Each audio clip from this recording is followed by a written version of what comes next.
Alhamdulillahirabbil alamin wassalatu wassalamu ala asyrofil anbiya'i wal mursalin wa ala alihi wa sahbihi wasallam. Bersyukur marilah sama-sama kita ucapkan kehadirat Allah Subhanahu wa taala karena pada hari ini kita masih diberi kesempatan untuk berkumpul di ruangan yang kita cintai ini, ruangan HMBK ini guna mengikuti kegiatan implementasi konsep-konsep budaya positif dari calon guru penggerak angkatan 8 Kota Solo. Yang saya hormati Bapak Kepala Sekolah, rekan-rekan CGP angkatan 8, selanjutnya Bapak dan Ibu Majelis Guru SD Negeri 21 Simpang Luwio. Baiklah, untuk memperlancar kegiatan kita pada kesempatan kali ini, marilah kita mulai acara kita dengan membaca basmalah. Untuk kegiatan pertama, marilah kita mintakan kata sambutan dari Kepala Sekolah. Kepada Bapak kita persilakan.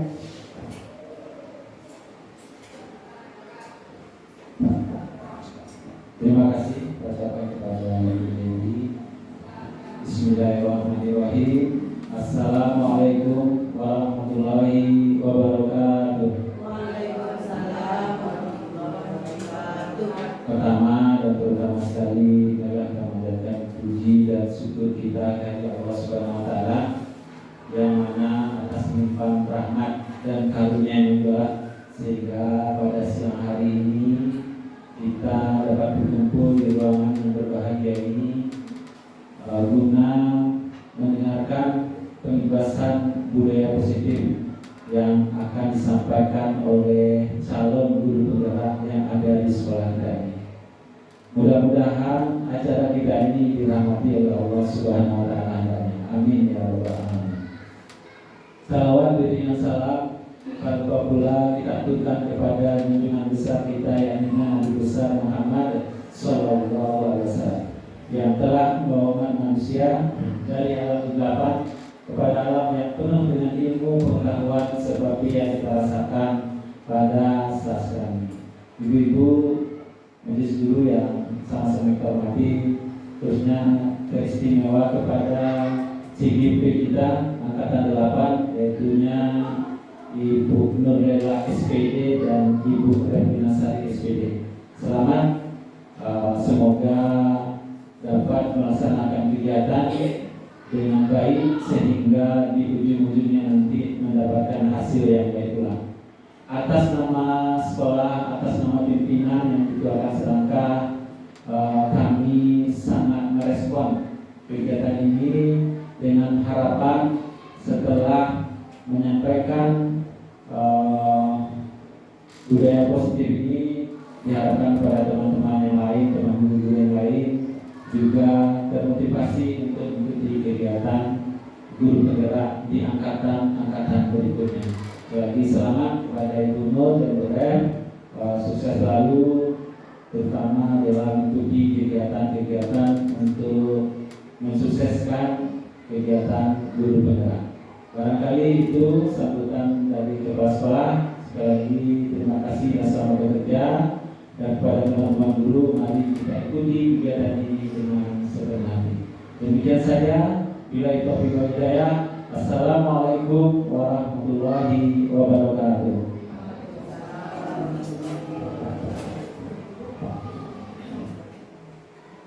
Terima kasih banyak disampaikan kepada Bapak. Berikutnya, marilah sama-sama kita dengarkan penyampaian konsep-konsep budaya positif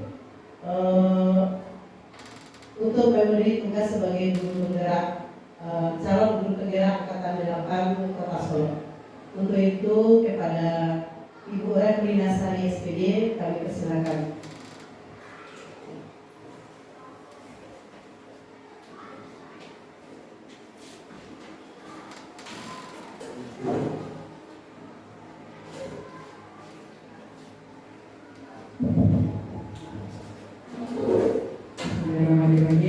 Assalamualaikum warahmatullahi wabarakatuh. Waalaikumsalam warahmatullahi wabarakatuh.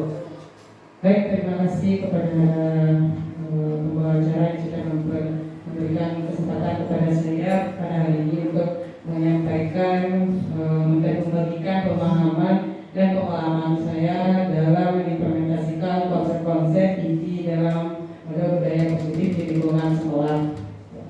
Baik, salawat beri salam tidak lupa kita kirimkan kepada Allah Subhanahu wa Ta'ala yang telah memberikan kita rahmat dan karunia-Nya kepada kita bersama sehingga kita dapat berkumpul di dalam ruangan ini untuk mengikuti kegiatan seminar pada hari ini.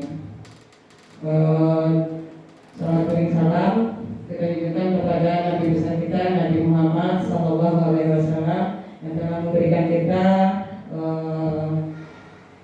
dua pusaka yaitu Al-Quran dan Hadis untuk kita pedomani sampai pada saat ini. Yang terhormat Bapak Kepala Sekolah sebagai pimpinan di sekolah kita ini, dan yang terhormat kepada Bapak dan Ibu selaku rekan sejawat saya di sekolah ini. Kemudian yang terhormat kepada rekan sesama saya CGP Angkatan 8 Kota Solo, kepada Ibu Nobela. Kemudian baik, untuk tidak memperpanjang kata-kata ya Bapak Ibu, saya langsung saja kepada akan menyampaikan pemahaman dan pengalaman saya dalam mengimplementasikan konsep-konsep inti dalam modul budaya positif di lingkungan kelas di SD 21 Simpang Rubio.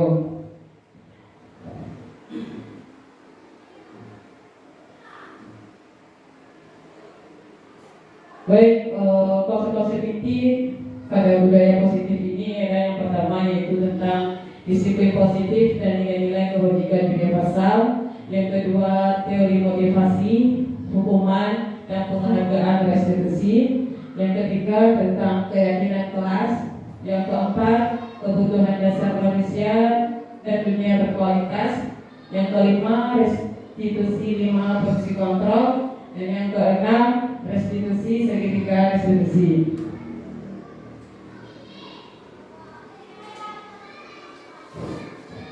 Baik, dalam materi yang pertama ini saya akan menyampaikan tentang disiplin positif dan nilai-nilai kebajikan universal.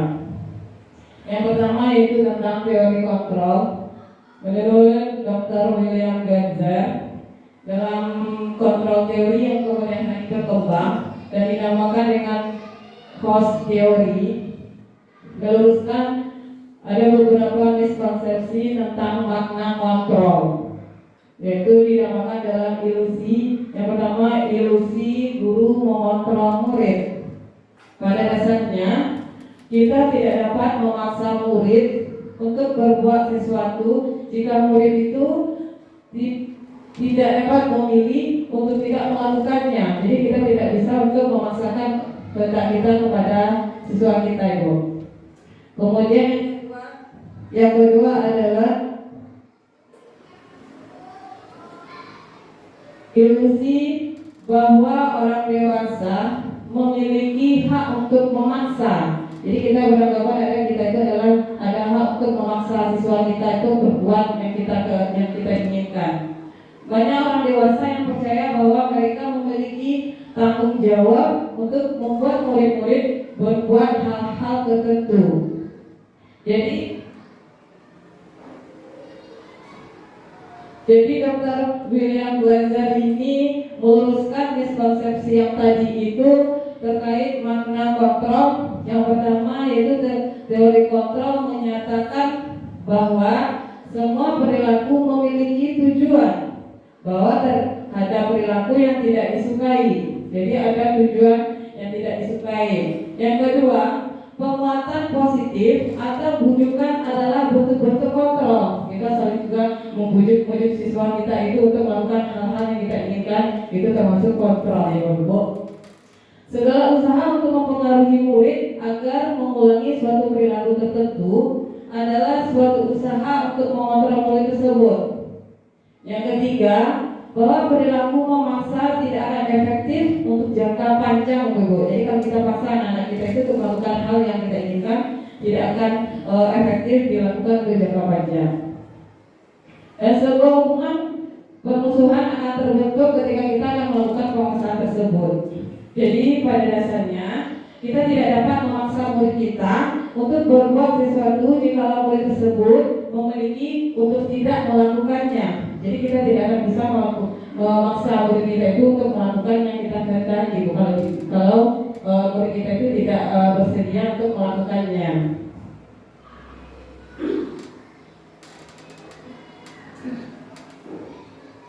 Kemudian berikutnya tentang makna kata disiplin.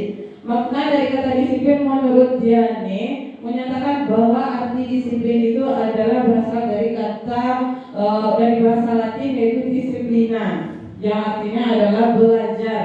Menurut Diane, disiplin diri dapat membuat seseorang menggali potensinya menuju kepada hal yang mereka inginkan. Kemudian yang berikutnya tentang nilai-nilai kebajikan.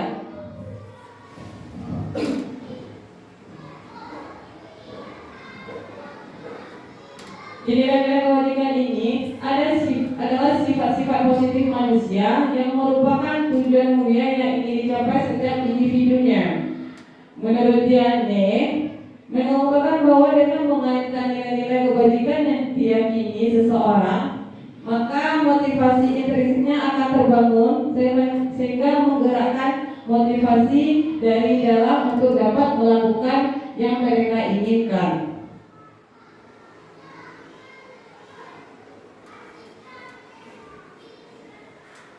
Berikutnya tentang teori motivasi, hukuman, dan penghargaan restitusi. Pada Diane Golden dalam bukunya Restructuring School Discipline menyatakan ada 3 motivasi berlaku manusia. Yang pertama yaitu untuk menghindari ketidaknyamanan atau hukuman. Jadi ketika kita memberikan motivasi kan seperti kita memberikan anak-anak itu datang cepat misalnya kan. Nah itu datang cepat karena apa? Apa motivasinya? Oh mereka takut karena hukum. Sampai kalau terlambat mereka nanti sampai sekolah mereka akan kena hukum membawa berbunga atau membawa tanah buat tanaman atau memilih sampah sekeliling sekolah. Nah mereka itu motivasi mereka untuk datang tepat waktu jadinya. Jadi mereka mempunyai motivasi untuk menghindari hukuman yang diberikan oleh seorang guru. Yang kedua itu untuk mendapatkan imbalan atau penghargaan dari orang lain. Di sini contohnya kita dalam pembelajaran, saya pribadi juga dulu pernah di kelas memberikan satu penghargaan kepada siswa yang cepat dapat menyelesaikan tugas atau latihan yang saya berikan, yang duluan mengantarkan ke depan, maka siswa itu akan mendapatkan hadiah dari saya seperti permen atau kue. Nah itu jadi siswa itu termotivasi hanya untuk mendapatkan imbalan dari saya saja, tidak termotivasi dari dirinya. Jadi mereka termotivasinya untuk mengharapkan imbalan yang diberikan oleh guru kalau mereka duluan dan cepat menyerahkan tugasnya. Kemudian yang ketiga, untuk menjadi orang yang mereka inginkan dan menghargai diri sendiri dengan nilai yang mereka yakini. Nah ini yang ketiga inilah motivasi yang keluar dari dirinya, yaitu motivasi intrinsik yang akan mereka yakini selama mereka mempunyai keyakinan itu.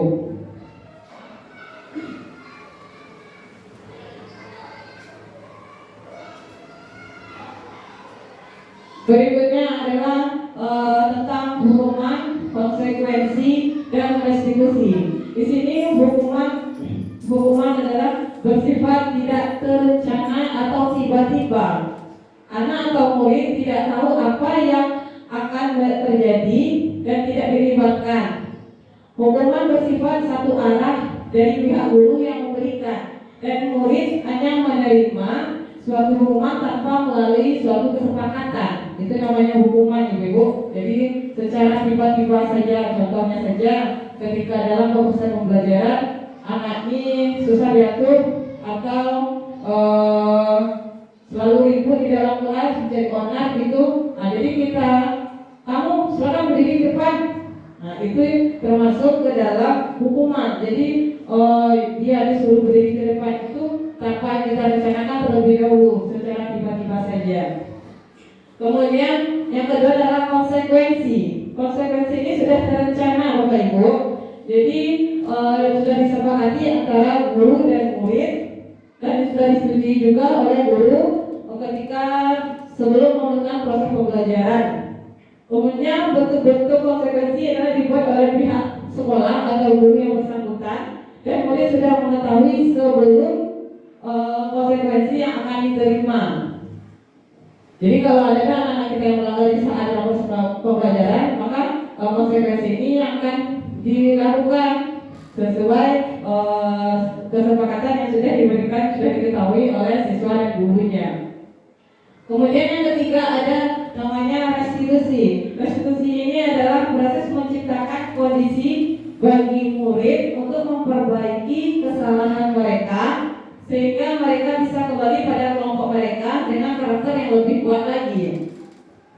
Kemudian restitusi juga merupakan proses kolaborasi yang mengajarkan murid untuk mencari solusi dari pemecahan masalah yang mereka lakukan dan membantu murid untuk berpikir tentang orang seperti apa yang akan mereka inginkan dan bagaimana mereka memperlakukan orang lain. Itu yang dinamakan dengan restitusi.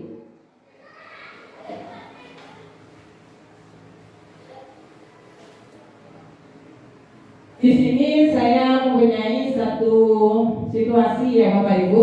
Saya akan membacakan situasinya. Yoga adalah murid yang kurang menguasai pelajaran matematika. Sehingga pada saat pelajaran tersebut berlangsung, dia lebih banyak berdiam diri atau menggambar di buku pelajarannya. Pada saat guru matematikanya Bu Evelina menanyakan pertanyaan Yoga menjadi gugup. Dia menjadi gugup ketika guru yang bersangkutan bertanya kepada dia dan tak sengaja menjatuhkan tasnya dari kursi serta tiba-tiba menjadi gugup pada saat berupaya menjawab pertanyaan dari guru tersebut. Seluruh kelas pun tertawa melihat perilaku Yoga yang bicara tergagap-gagap dan terkejut tersebut. Bu Ira pada saat itu membiarkan teman-teman Yoga menertawakannya. Dia tergagap dan malu luar biasa. Dan kemudian malahan meminta Yoga untuk maju ke depan dan berdiri di depan kelas sambil menunjuk hidungnya karena tidak bisa menjawab pertanyaan yang dilemparkan oleh guru yang tadi.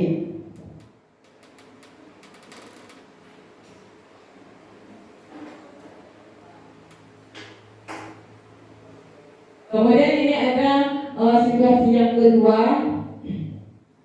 Di situasi kedua akan saya bacakan juga situasinya ya Bapak Ibu. Ibu Ira adalah guru PJOK mendapat masalah.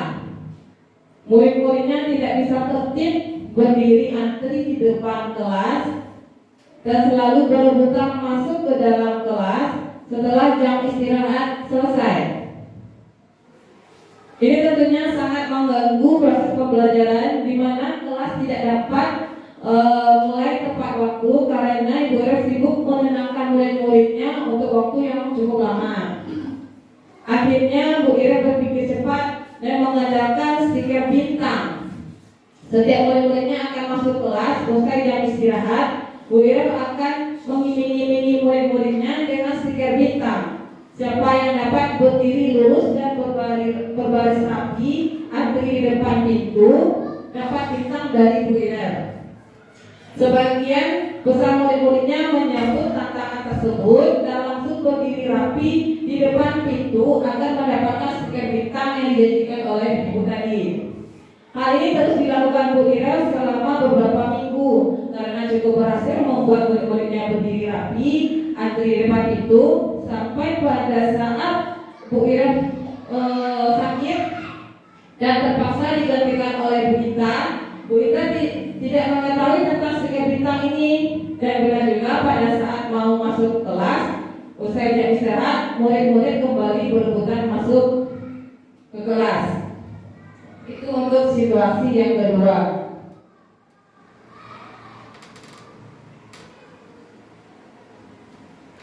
Materi berikutnya adalah tentang dihukum oleh penghargaan. Yang pertama yaitu pengaruh jangka pendek dan jangka panjang. Di sini kita seperti yang saya sampaikan tadi, memberi penghargaan ketika kita ada siswa kita yang cepat mengumpulkan tugas ke depan, cepat selesai mengerjakan tugas ke depan, akan kita kasih hadiah seperti kasih permen atau kue dan semacamnya. Jadi hal itu akan terulang kembali besok dan besoknya lagi. Jadi siswa kita ini akan selalu tergantung dengan penghargaan yang kita berikan kepada mereka. Jadi itu akan pengaruh jangka panjang atas ketergantungan siswa mengharapkan penghargaan dari kita. Yang kedua yaitu tentang penghargaan tidak efektif. Penghargaan tidak efektif ini ketika kita memberikan penghargaan tidak tepat pada sasarannya.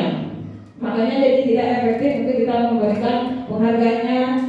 Kemudian yang ketiga, penghargaan merusak hubungan. Di sini kita juga sering kita lihat atau di kelas atau di tempat-tempat lain, jika ada suatu pimpinan atau guru memberikan pujian atau penghargaan kepada satu orang siswa seperti, oh kamu bagus sekali, kamu pintar sekali, nak, kamu cantik segala macam itu, maka nanti akan ada timbul rasa iri atau rasa jengkel terhadap teman-temannya yang lain. Jadi teman-temannya yang lain itu merasa iri, kenapa sih biasanya yang dibilang yang dipuji sama ibu, kenapa sih biasanya yang selalu kasih hadiah sama ibu. Jadi itu penghargaan yang merusak hubungan antara teman di kelasnya. Kemudian yang keempat adalah penghargaan menghukum. Penghargaan menghukum ini seperti kita contohkan di dalam kelas, kita juga mungkin sekarang tidak ada lagi ya Bapak Ibu. Waktu beberapa tahun yang lalu kita sering memberikan kelas kepada siswa itu ranking 1, ranking 2, ranking 3. Jadi penghargaan yang hukum ini ketika siswa yang mendapatkan juara kedua, dia merasa dihukum oleh penghargaannya. Kenapa saya sih tidak mendapatkan juara 1, kenapa harus juara 2 saya? Jadi dia merasa dia dihukum oleh penghargaan itu. Kenapa saya tidak mendapatkan juara 1, kenapa harus juara 2 saya? Jadi dia merasa penghargaan yang dia dapatkan itu adalah untuk hukuman dari dia.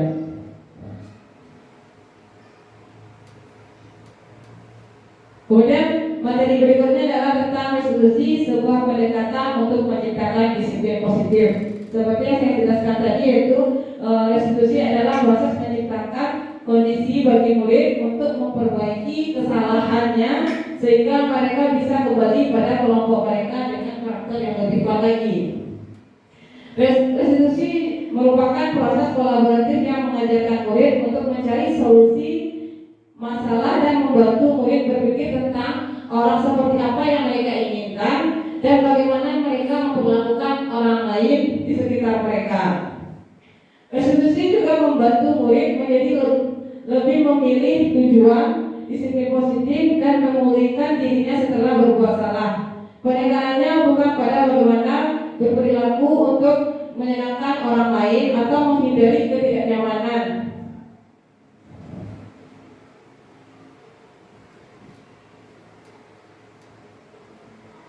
Kemudian ciri-ciri resolusi yang membedakan dengan program disiplin lainnya adalah yang pertama, resolusi bukan untuk menebus kesalahan, namun untuk belajar dari kesalahan. Jadi kita memberikan resolusi itu bukan untuk menebus kesalahan dari siswa kita, tapi untuk belajar dari kesalahan yang dilakukan oleh siswa kita.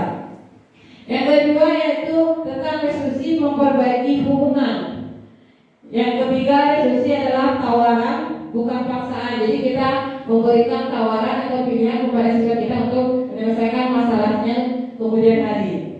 Bukan kita yang memaksa untuk kehendak kita sendiri. Kemudian yang keempat adalah resolusi menuntut untuk melihat ke dalam diri.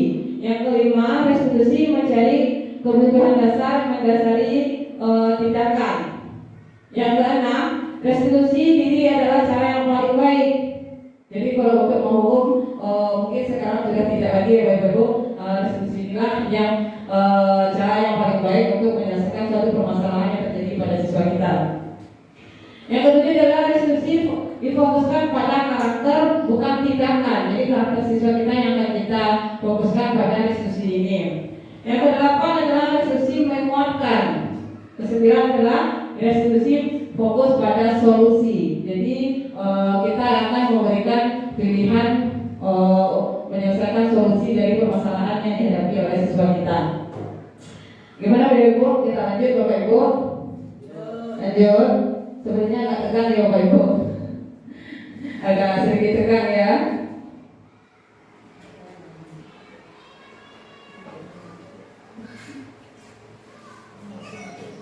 Baik, berikutnya kita lanjut pada keyakinan kelas, materi tentang keyakinan kelas. Prosedur pembentukan keyakinan kelas di sini adalah yang pertama, mempersilakan warga sekolah atau murid di sekolah untuk bercurah pendapat tentang peraturan yang perlu disepakati di sekolah.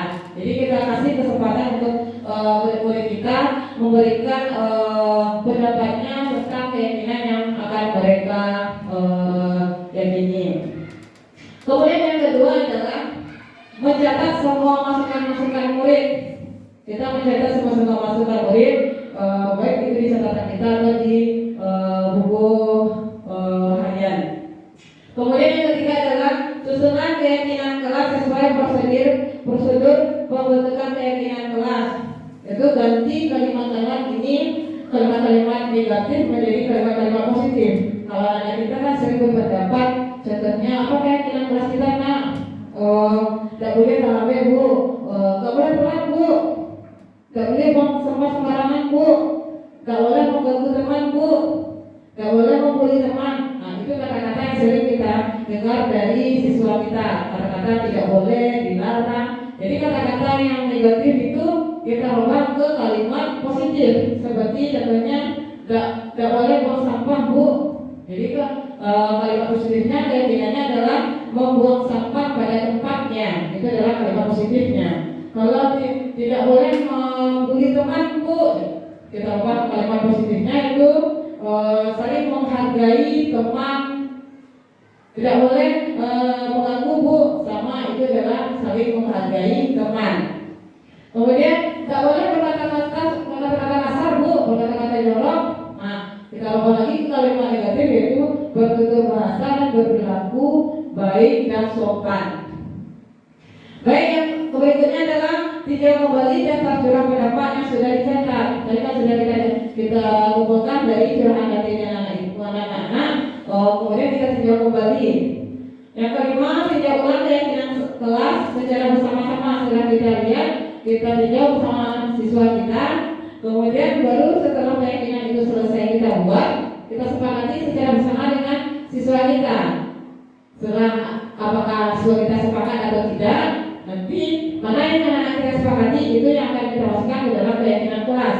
Setelah rampung semuanya, baru kita buat kesepakatannya dengan bisa jadi dengan tanda tangan seluruh siswa di kertas catatan tadi. Kemudian keyakinan kelas yang sudah selesai diyakini tadi, yang sudah ditandatangani tadi, bisa kita tempel di dinding kelas masing-masing kelas kita agar dapat dibaca oleh siswa kita setiap hari. Nah, ini adalah proses pembuatan keyakinan kelas PJOK. Di sini saya akan mengajar dari kelas 1 sampai kelas 6 ya Bapak Ibu.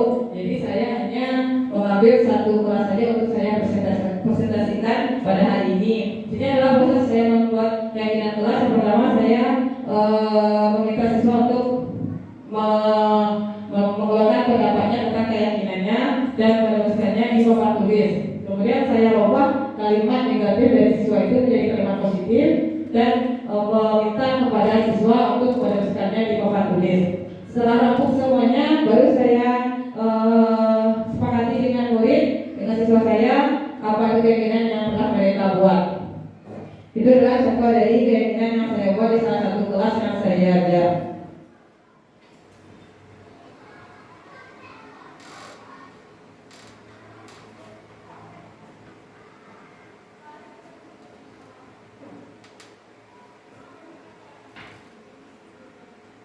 Nah ini setelah saya membuat keyakinan kelas dengan siswa saya meminta umpan balik dari siswa, beberapa siswa saya minta umpan baliknya.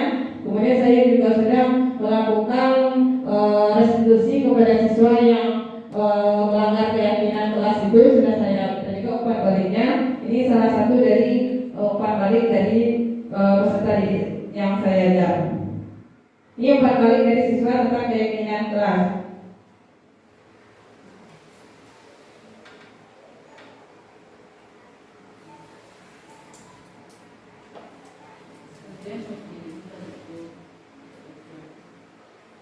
Dan ini umpan balik dari siswa tentang budaya positif 5S, yaitu salam, sapa, senyum, sopan, dan santun.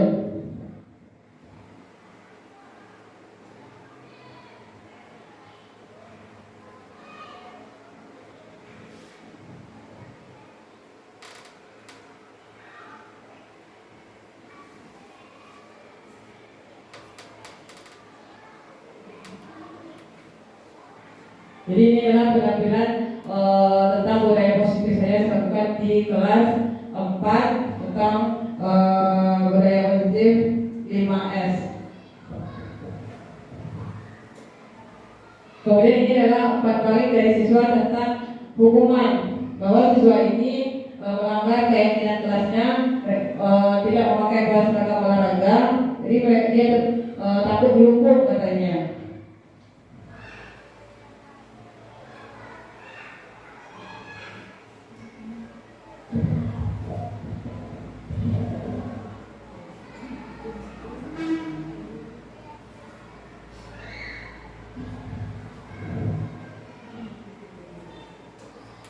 Ini adalah umpan balik dari siswa saya tentang restitusi yang sudah saya lakukan di beberapa kelas, dan inilah salah satunya umpan balik dari siswa.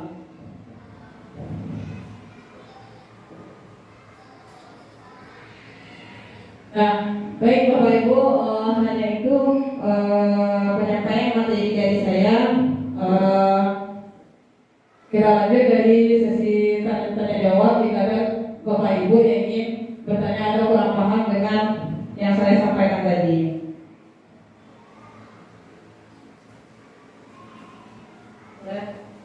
Ya, silakan Ibu Dewi.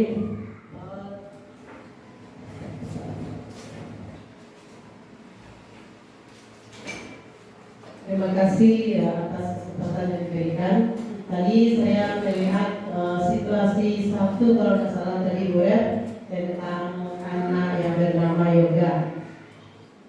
Nah itu, ya, yang saya tanyakan di sana, Yoga kan dia terkejut, lalu tergagap-gagap, kemudian disuruh ke depan, ditertawakan oleh temannya. Malah Yoga tetap disuruh ke depan oleh guru yang bersangkutan. Nah, pertanyaan saya di sini, apakah Bu Irem setuju dengan tindakan yang dilakukan guru tersebut terhadap Yoga? Demikian pertanyaannya, Bu Irem.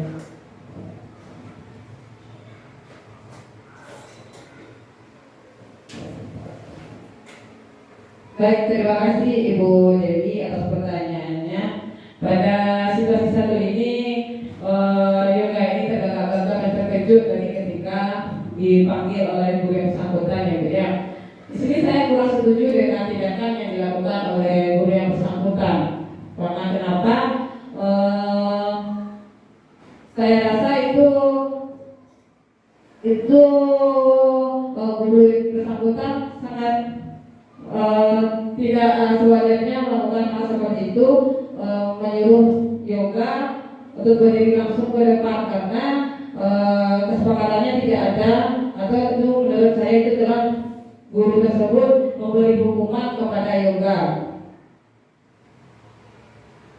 Baik Bu Rem, jadi menurut Bu Rem yang dilakukan guru tersebut itu apakah itu sebuah hukuman atau sebuah konsekuensi kepada si Yoga tersebut?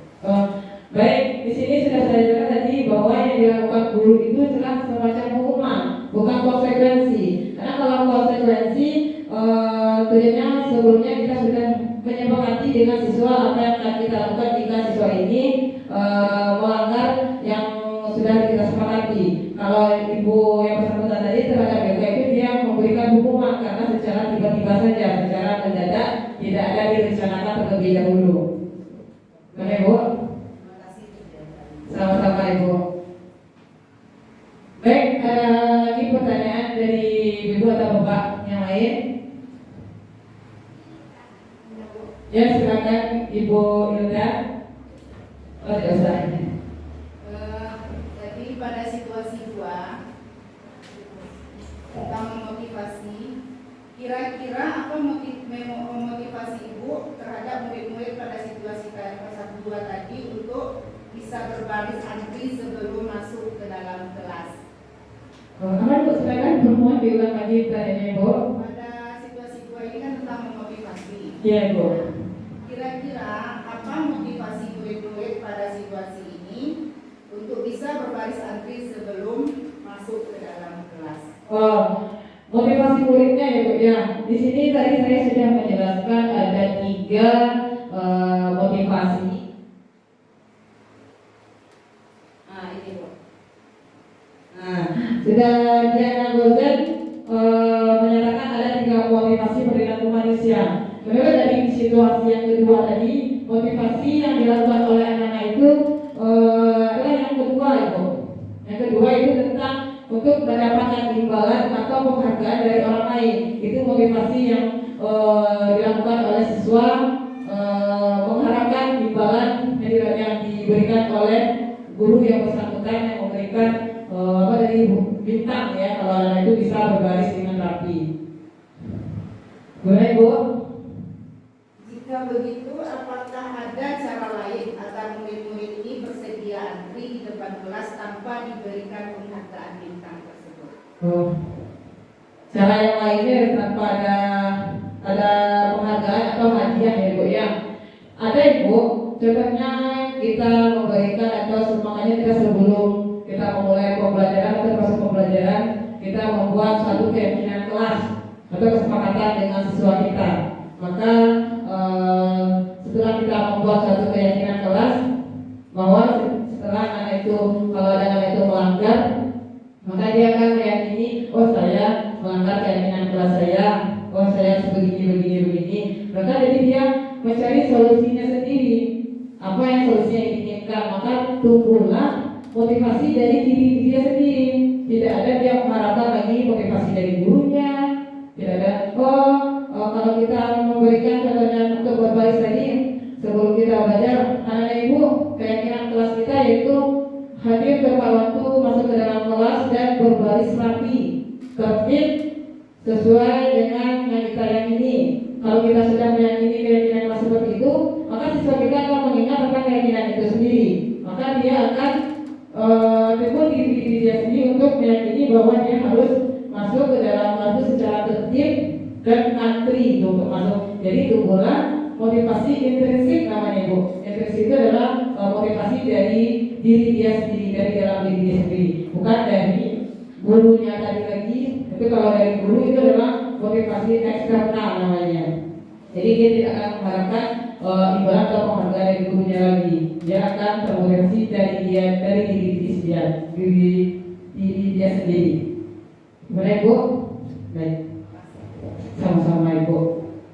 Baik Bapak Ibu, begitulah pengalaman saya untuk budaya positif di lingkungan sekolah kita, yaitu seperti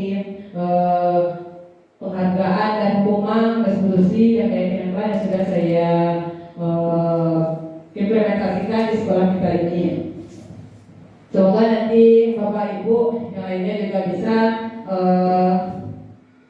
melakukan hal yang sama dan belajar secara bersama-sama juga. Baik, untuk materi selanjutnya akan saya juga oleh teman saya, akan saya kembalikan kepada Ibu moderator. Akhir kata dari saya, kalau ada cara penyampaian saya yang tidak pada tempatnya dan yang tidak saya sadari menyinggung dan perasaan Bapak Ibu, saya mohon maaf. Akhir kata dari saya, assalamualaikum warahmatullahi wabarakatuh. wabarakatuh.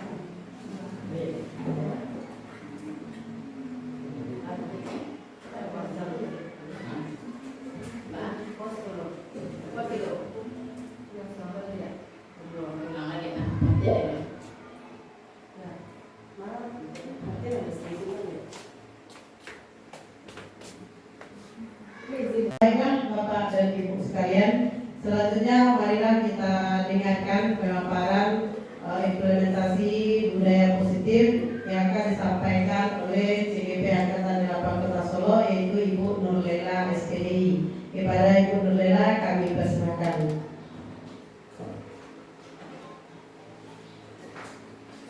Oke, terima kasih Ibu Dewi. Bismillahirrahmanirrahim. Assalamualaikum warahmatullahi wabarakatuh. Waalaikumsalam warahmatullahi wabarakatuh. Selamat siang Bapak Ibu semuanya.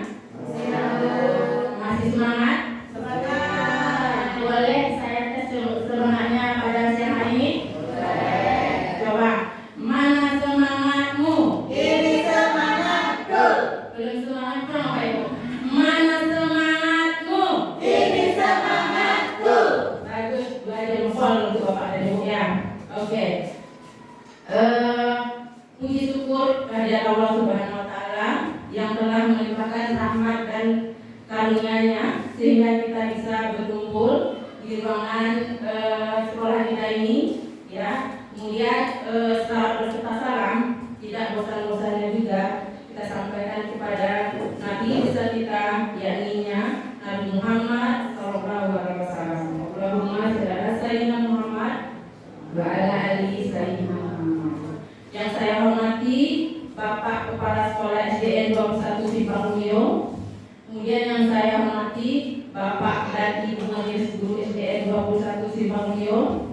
Kemudian yang tidak kalah tadi yang saya hormati rekan seperjuangan dengan saya, yaitu Ibu Erlina Sari. Nah, Bapak Ibu semuanya, pada hari ini tepatnya tanggal 25 Juli 2023, di mana nanti saya akan mempresentasikan hasil selama saya melaksanakan CGP Angkatan 8 ya, di mana nanti saya di sini akan mengimbaskan hal yang positif yang mana nantinya akan berguna untuk lingkungan sekolah kita ya, terutama di SD ini. Nah, kemudian sebelum kita mulai, bolehkah saya berpantun sedikit Bapak Ibu? Boleh. Pantunnya pantun sederhana saja Bapak Ibu ya. Oke, untuk tidak suasana tegang. Oke. Nah, pantunnya itu ajak anak membuat kolase. Letak di meja jangan diangkat. Izinkan saya presentasi. Semoga ilmunya bermanfaat.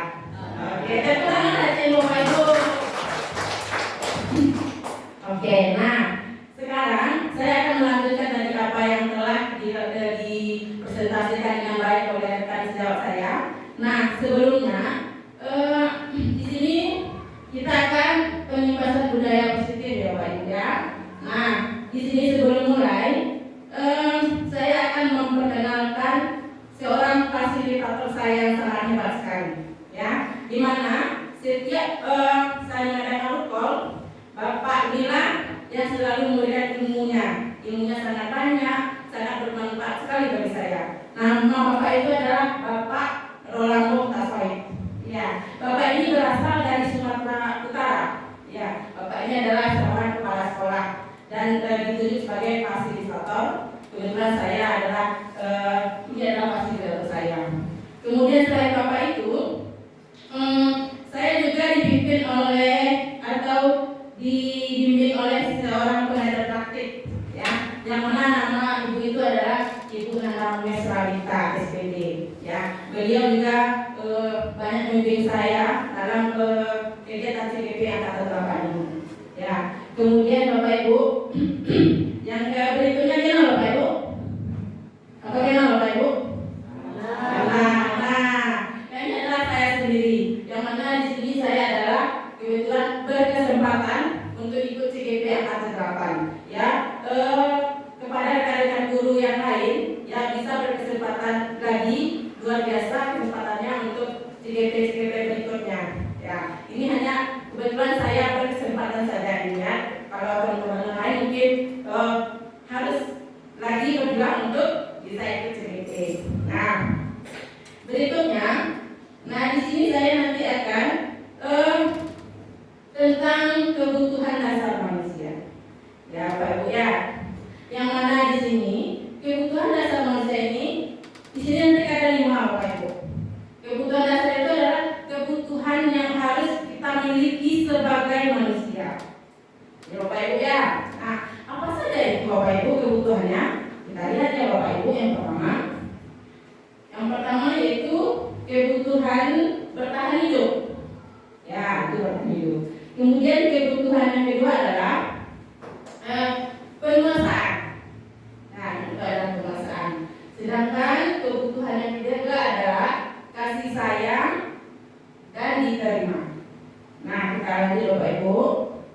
Yang keempat yaitu kesenangan. Ya, itu adalah kesenangan. Kemudian kebutuhan yang kelima adalah kebebasan.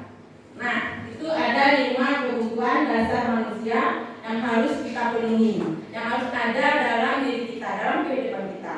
Yang pertama bertahan hidup, yang kedua penguasaan, yang ketiga kasih sayang dan diterima, yang keempat kesenangan, dan yang kelima adalah kebebasan. Nah, Bapak Ibu kita lihat satu-satu ya Bapak Ibu ya. Oke. Yang pertama tadi bertahan hidup, ya. Kebutuhan bertahan hidup di sini berkaitan dengan sifat fisiologis.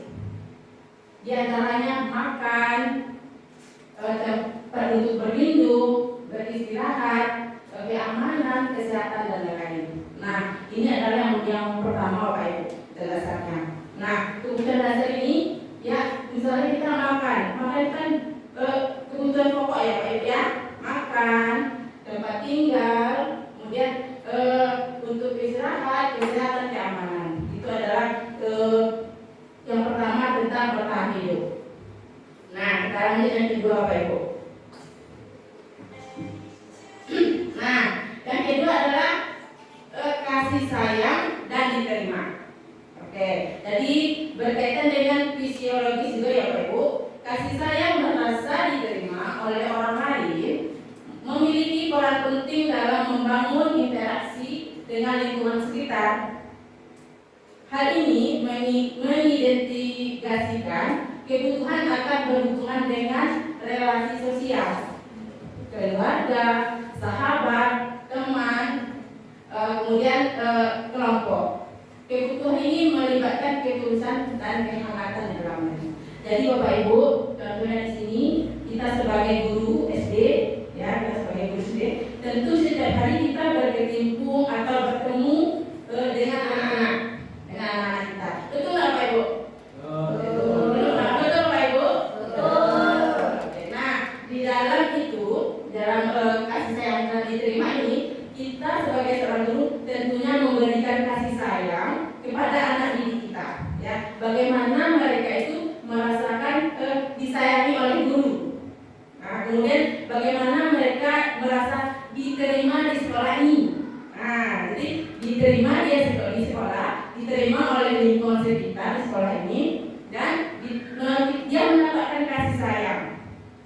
Nah, kasih sayang tersebut nanti yang membuat mereka itu nyaman ada di sekolah. Nah, seperti itu Bapak Ibu ya. Oke, kita lanjut yang ketiga. Yang ketiga lagi itu penguasaan, ya, kebutuhan dasar penguasaan. Di dalam hal ini biasanya orang ingin dianggap berharga, mampu membuat perbedaan, mendapat pengakuan orang lain dan dihormati. Nah, anak-anak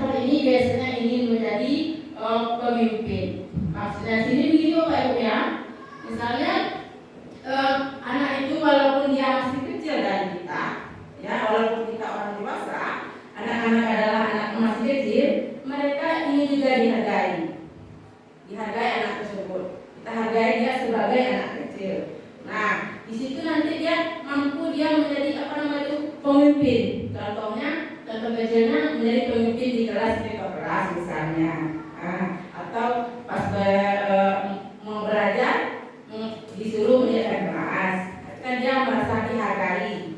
Itu maksudnya Bapak Ibu ya. Nah, yang berikut lagi kesenangan, kebutuhan rasa kesenangan. Hal ini membutuhkan rasa gembira, tertawa, dan bermain. Nah, anak-anak biasanya ingin menikmati apa yang mereka lakukan. Jika melakukan yang disukainya, anak-anak bisa berkonsentrasi serius. Misalnya, mengoleksi barang kesukaan, kemudian suka bercanda, dan terkadang berlaku buruk. Tapi juga berhubungan dengan bersosialisasi, senang bermain dengan teman, memiliki teman-teman yang memiliki kesukaan yang sama. Nah, di sini Bapak Ibu ya, misalnya anak-anak kita di SD ini, anak-anak ini dia di rumah misalnya ada masalah di rumah dengan keluarga dan keluarga ya Bapak Ibu ya. Jadi mereka di keluarga tidak mendapatkan kesenangan, atau sering kena marah di rumah, atau sering kena adik misalnya. Nah, tugas kita sebagai seorang guru di sini, kita memberikan rasa nyaman kepada anak didik kita. Nah, jadi apa yang tidak mereka dapatkan di rumah, nah kita berikan di sekolah. Nah, misalnya dia kurang kasih sayang di rumah. Nah, di sekolah kita punya kebutuhan tersebut sebagai kita seorang guru. Ya Pak Ibu, lanjut. Yang kelima itu kebebasan. Nah, kebebasan dalam hal ini yang dibutuhkan adalah kemandirian, memiliki pilihan untuk mengatur hidupnya sendiri. Pada anak-anak biasanya ingin banyak bergerak, mengetahui hal-hal baru, dan tidak ingin dipengaruhi oleh orang lain. Maksudnya di sini Pak Ibu, anak-anak kita ini kan dia masih berpikirnya masih cakrawalannya luas gitu, ingin tahunya besar, ingin tahunya besar sekali. Nah, dia ingin bebas. Jadi anak-anak ini kita jangan terlalu mengekang anak didik kita. Kita tuntun dia menurut kodrat dan keinginannya. Itu maksudnya Bapak Ibu ya, kebebasan. Oke Bapak Ibu. Oke, nah kita lanjut ya Bapak Ibu, lanjut. Oke. Nah, sebelum kita lanjut, saya akan mengajak Bapak Ibu bermain terlebih dahulu. Oke lah. Oke. Nah, Bapak Ibu ini mainnya sangat gampang sekali Bapak Ibu. Ya, mainnya yaitu nanti saya akan membagi kelompok A dan B. Ini kelompok A, sebelah sini adalah kelompok B. Nah, bagaimana permainannya? Nanti nampak gambarnya Bapak Ibu? Nah, itu adalah gambar mengepalkan tangan. Nah, nanti yang kelompok B akan saya suruh nanti mengepalkan tangannya seperti ini. Nah, apa tujuannya mengepalkan tangan seperti ini? Sekarang kita anggap di dalam genggaman tangan kita ini ada suatu benda yang sangat berharga sekali. Benda berharga sekali yang ada di tangan ini. Ya Bapak Ibu ya. Kemudian kelompok B berusaha membujuk kelompok A untuk membuka tangan tersebut. Mampukah kelompok A membuka tangan kelompok B? Oke, paham Bapak Ibu permainannya?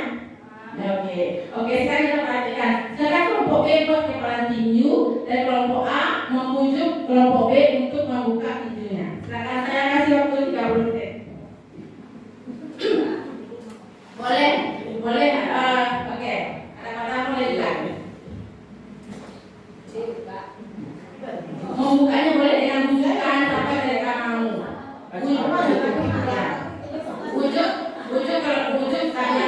Bujuk yang memegang tangan ini, bujuk supaya mereka mau membuka tangannya.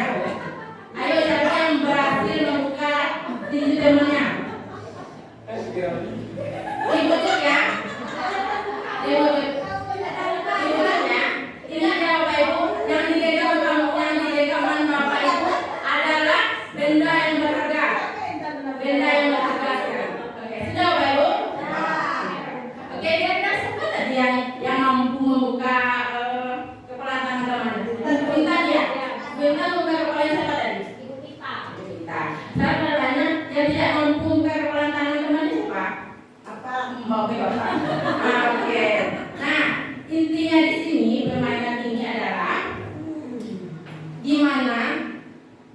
tinju kita ini adalah suatu benda yang berharga.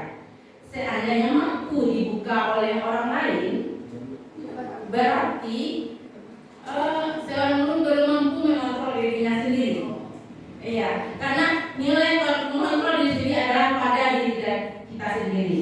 Maksudnya di sini ini adalah benda berharga sekali. Jadi kalau kita mampu mempertahankan benda ini, berarti kita mempunyai kontrol diri yang sangat baik. Ya, mampu mempertahankan diri kita. Nah, kalau seandainya yang mampu dibuka dengan bujukan tadi, berarti itu masih ada pengaruh dari luar yang mempengaruhi sehingga mampu membuka genggaman tangan. Itu hanya permainan saja, Bapak Ibu. Silakan dilakukan dulu kita simak. Oke. Nah, berikutnya Bapak Ibu ya. Kita lanjut ya Bapak Ibu. Kita lanjut ya. Nah, sekarang kita lanjut ke posisi kontrol tersebut tadi. Kita masuk ke materi yang tadi ya. Nah, menurut Ki Hajar Dewantara maupun Diane Gassen mengartikan disiplin sebagai bentuk kontrol diri. Nah, yaitu belajar untuk mengontrol diri agar dapat mencapai suatu tujuan yang mulia. Nah, tujuan mulia di sini mengacu pada nilai-nilai atau prinsip-prinsip mulia yang dianut seseorang. Contohnya disiplin di sini maksudnya mengontrol diri adalah contoh Bapak Ibu. Bapak Ibu misalnya pergi ke sekolah dengan disiplin yang sesuai dengan aturan, dengan disiplin. Contohnya, Bapak Ibu saya tanya, ke sekolah itu yang tepat waktu ini mengharapkan ujian dari kepala sekolah atau langsung dari dalam diri sendiri? Boleh jawab Bapak Ibu? Oh, bagus Ibu Dewi, mantap ya. Berarti Ibu Dewi ini dia disiplinnya sudah datang dari dalam, dari intrinsik namanya Bapak Ibu ya, dari dalam diri sendiri. Berarti Ibu Dewi ini dia datang ke sekolah dengan rasa tanggung jawab yang kuat, bukan mengharapkan pujian dari bapak kepala sekolah. Berarti dia memang datang dari dalam dirinya sendiri, rasa tanggung jawab akan tugas.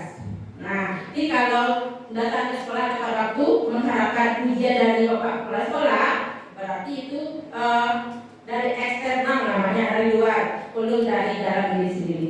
Sebaiknya kita mulai sesuatu hal itu dalam diri kita sendiri dengan rasa tanggung jawab yang tinggi. Oke Bapak Ibu ya. Oke, kita lanjut ya Bapak Ibu.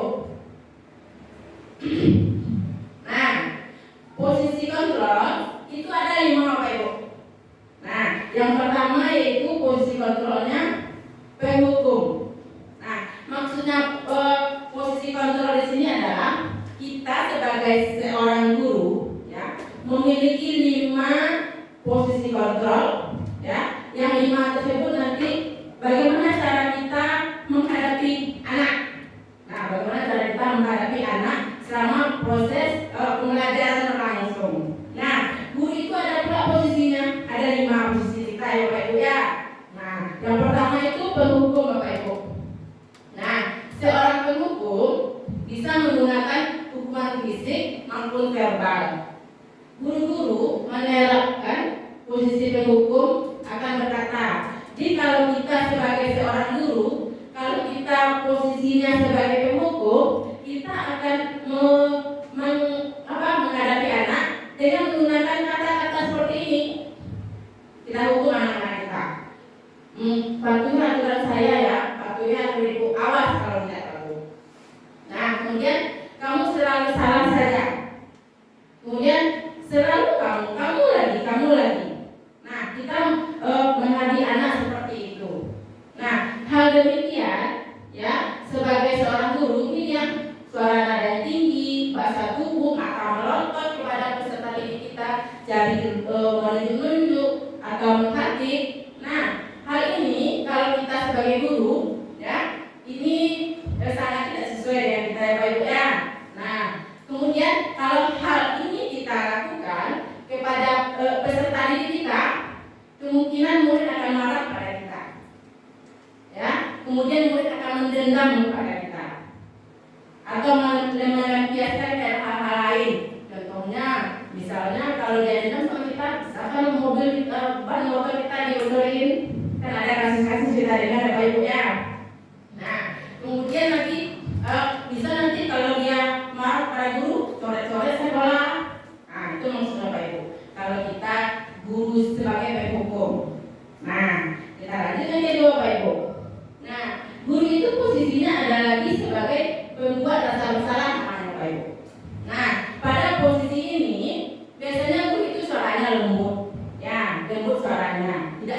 hukum tadi. Nah, lembut di sini misalnya kata-katanya, ibu sangat kecewa sekali dengan kamu.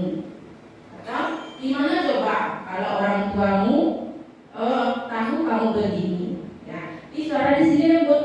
Jadi seakan-akan anak itu bersalah pada dirinya sendiri. Ya, karena merasa bersalah. Oh iya, saya salah. Kalau merasa bersalah dirinya gitu ya Pak Ibu ya. Kemudian hasilnya kemungkinan kalau mereka sudah merasa bersalah pada dirinya, kemungkinan anak itu akan merasa gagal. Ya, saya gagal hari ini karena telah membuat kecewa orang tua, karena telah membuat kecewa guru saya. Jadi dia gagal gitu. Namun tertanam dalam diri murid itu, dia menahan perasaan, dia di dalam hati berbicara seperti itu. Akibatnya dia suka misalnya menyakiti diri sendiri, orang lain. Nah, itu adalah posisi guru, kontrol guru yang kedua. Kita lanjut yang ketiga, Pak Ibu ya. Nah, yang ketiga, posisi kontrolnya itu teman. Nah, jadi kita sebagai guru juga bisa berteman dengan murid. Ya Pak Ibu.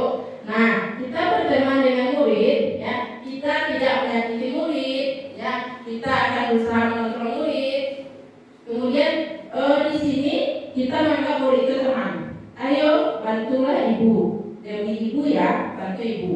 Demi ibu ya, kamu harus berjalan tugas. Kemudian, ayo ingat tidak bantu ibu selama ini. Selama ini ibu sudah mengajar kamu, sudah mendidik kamu.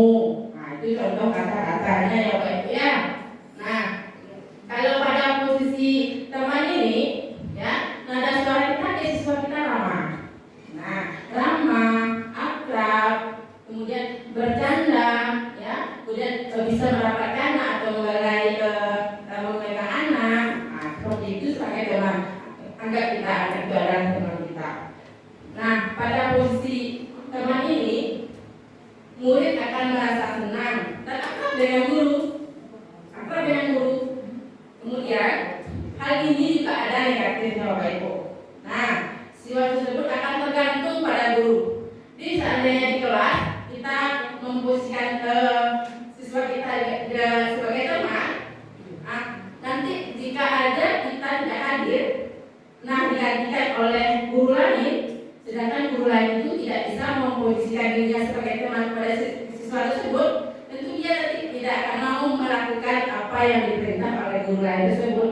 Jadi kelemahannya di sini murid kita itu tergantung pada guru yang bersangkutan itu. Jadi kalau ada guru berbeda, dia tidak mau mengikut lagi. Itu kelemahannya Bapak Ibu ya.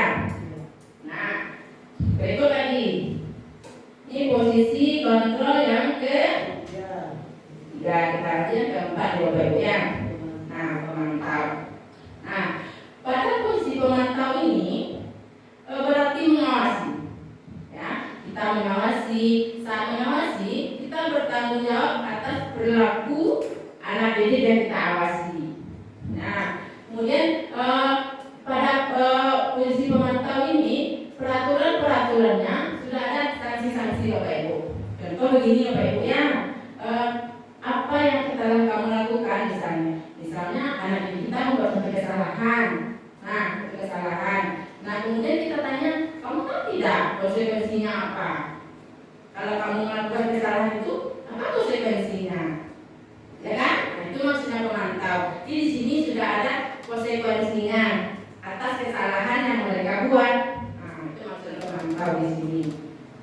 Nah, kemudian pada posisi pemantau ini, ya, ciri-cirinya nada suara lagunya datar, bahasa tubuh yang formal, ya. Di dalam pemantau ini, murid memahami apa konsekuensi yang harus dijalani karena telah melanggar salah satu peraturan yang ada di sekolah.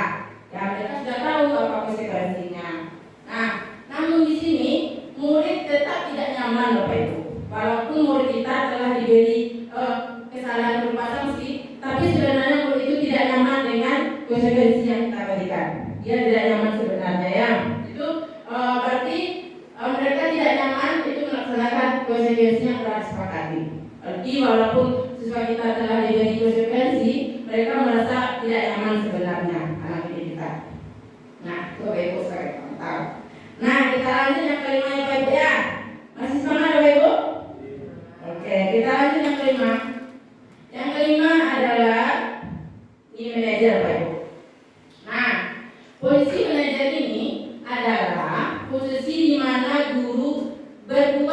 sesuatu bersama dengan murid, ya, mempertanggungjawabkan perilakunya, mendukung murid menemukan solusi atas permasalahannya sendiri. Seorang manajer, ini kata-kata yang biasa dikeluarkan oleh seorang manajer. Jika kamu meyakininya, apakah kamu bersedia memperbaikinya? Nah, gitu kan? Kemudian, jika kamu memperbaiki hal ini menunjukkan apa tentang dirimu? Maksudnya di sini Bapak Ibu ya, kita sebagai guru yang posisinya sebagai manajer adalah jika anak melakukan suatu kesalahan, ya, kita bersama-sama dengan anak mencari jalan keluarnya. Jadi di sini kita tidak ada menyalahkan anak. Kita di sini posisinya tidak pernah menyalahkan anak. Jadi apapun permasalahan yang terjadi, kita selesai carikan solusinya. Apa solusinya untuk permasalahan tersebut? Nah, seperti ini. Nah, seorang manajer itu suaranya halus, bahasa tubuhnya tidak kaku, dan mendekat ke murid. Nah, kemudian fokus pada murid, bukan untuk membahagiakan orang tua atau guru. Murid adalah mengetahui suatu masalah dan suatu perlu terjadi. Nah, kemudian di sini murid memiliki tanggung jawab. Nah, tanggung jawab terhadap masalah yang mereka hadapi. Contohnya gini Bapak Ibu ya, misalnya ada suatu permasalahan yang terjadi pada anak. Nah, sebagai seorang manajer, tentunya kita membimbing mereka untuk mencari jalan keluarnya. Nah, ini mereka merasa bertanggung jawab, bukan karena paksaan mereka. Mereka merasa bertanggung jawab bahwa suatu kesalahan yang mereka buat itu adalah tanggung jawab mereka. Jadi mereka itu sadar dalam dirinya sendiri, dari instingnya sendiri dia sadar bahwa yang mereka akan salah dan harus mempertanggungjawabkannya. Bukan guru yang memaksa mereka untuk mencarikan jalan keluar. Dari mereka sendirilah keluarnya, cara memecahkan masalah. Guru hanya di sini sebagai pembimbing saja. Begitu Bapak Ibu ya. Oke. Nah, tepuk semangat dulu Bapak Ibu. Tepuk semangat.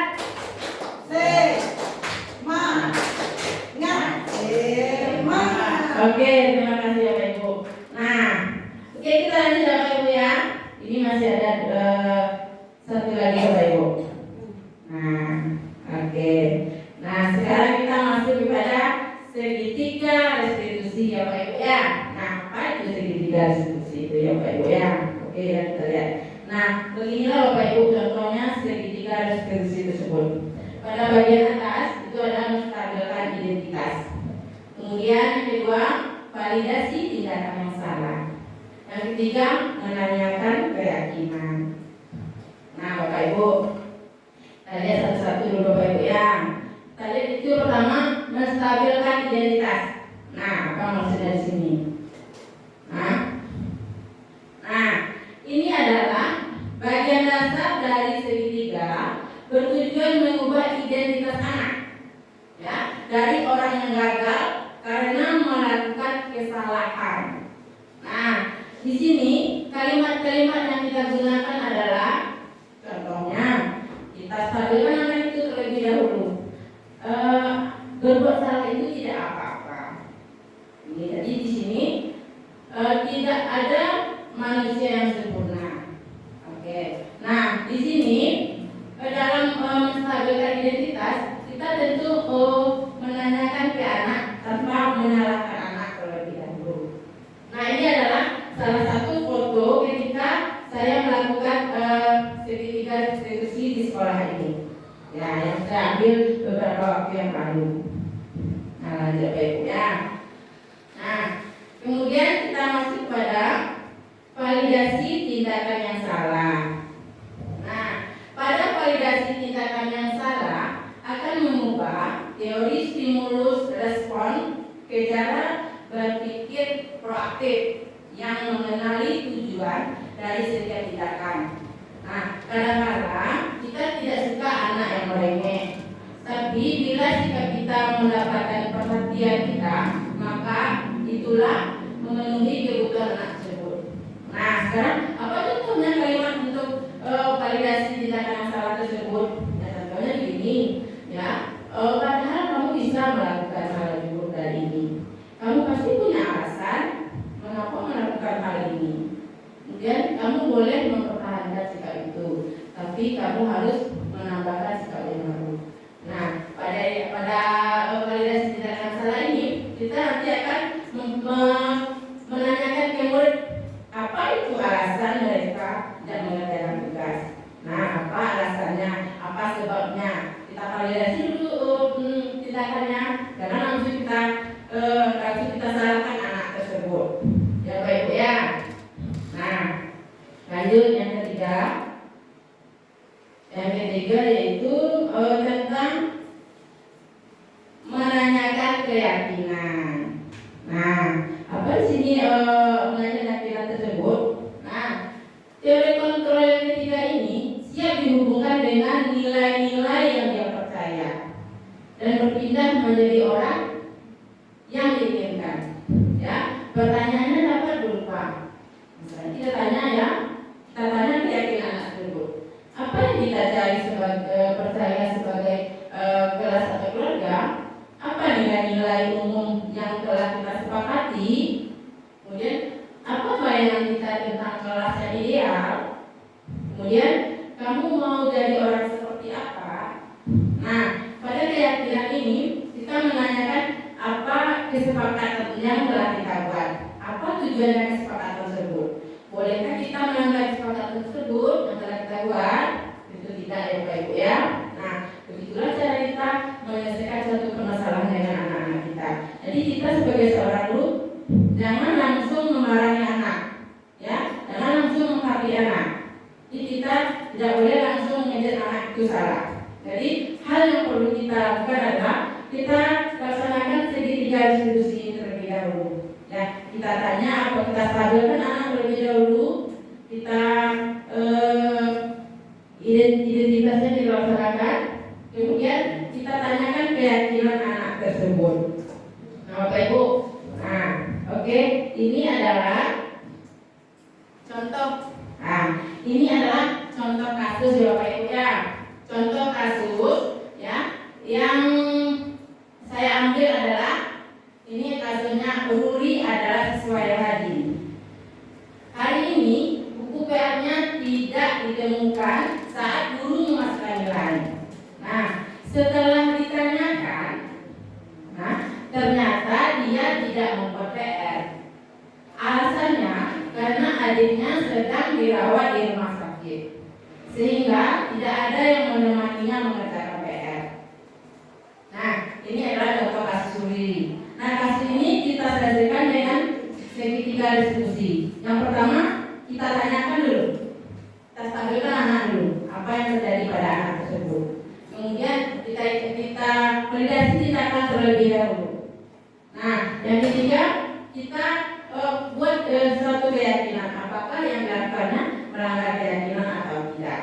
Nah, dari proses inilah dengan segitiga diskusi kita bisa memecahkan masalah-masalah yang terjadi dengan anak didik kita yang bermasalah. Contohnya tidak buat PR, tidak pikir kelas, atau datang terlambat. Banyak kasus-kasus yang kita temui di sekolah kita bisa kita selesaikan dengan cara segitiga diskusi tersebut. Dan tidak langsung marah-marah saja ya Bapak Ibu ya. Oke Bapak Ibu. Nah, lanjut. Nah, ini dia penyelesaian Bapak Ibu. Nah, ini dia. Ini adalah percakapan seorang guru dengan Ruli. Ruli, setelah ibu memeriksa buku PR-mu, mengapa hari ini ibu tidak menemukan bukumu? Kemudian Ruli menjawab, Ruli tidak mengumpulkan PR ibu. Kemudian guru lagi, Ruli, tidak ada manusia yang sempurna. Ibu yakin kita bisa menyelesaikannya? Iya Bu, jawab Ruli. Kemudian guru lagi ya, kamu pasti punya alasan tidak mengumpulkan bukumu. Boleh ibu tahu alasanmu? Nah, kemudian Ruli menjawab, adik Ruli sedang dirawat di rumah sakit Bu, jadi tidak ada yang membantu Ruli belajar di rumah. Dan guru lagi ya, Ruli masih masih ingat dengan keyakinan kelas kita? Nah, kita tanya keyakinan kelas kita. Kemudian guru menjawab, iya Bu, kita harus mengumpulkan tugas tepat waktu. Apa yang bisa Ruri lakukan untuk memperbaiki kesalahan ini, Bu? Nah, mereka bertanya, apa itu solusinya? Nah, karena tadi Ruri telah melanggar kesepakatan, Bapak Ibu ya. Kemudian guru menjawab, apa yang bisa Ruri lakukan untuk memperbaiki kesalahan ini? Kemudian Ruri menjawab dari dirinya sendiri tanpa ada paksaan. Ruri menjawab, Ruri akan menyusul tugas Ruri besok, Bu. Nah, guru lagi, baik, Ibu tunggu ya, sesuai janji Ruri. Mari kita ikuti semua keyakinan kelas kita. Walaupun tidak ada yang menemani saat mengerjakan PR, Ruri kan bisa mandiri, karena anak mandiri itu akan menjadi kebanggaan orang tua.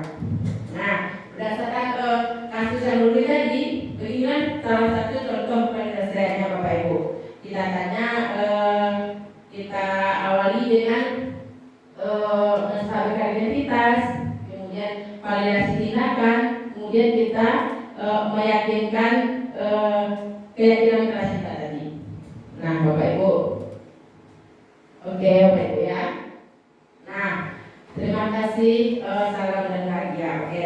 Nah, Bapak Ibu, nah itulah tadi pemaparan dari saya. Ya, saya kembalikan kepada moderator.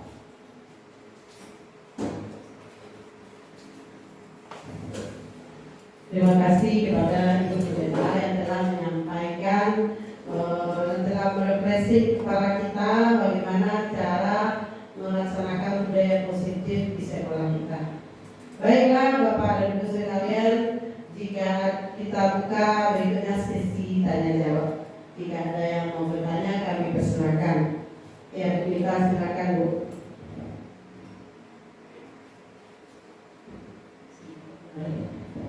Persediaan waktu yang mau saya tanyakan tadi mengenai kebutuhan dasar. Yang mau saya tanyakan kepada Bu Nur yaitu apa dampaknya apabila salah satu kebutuhan dasar anak tidak terpenuhi.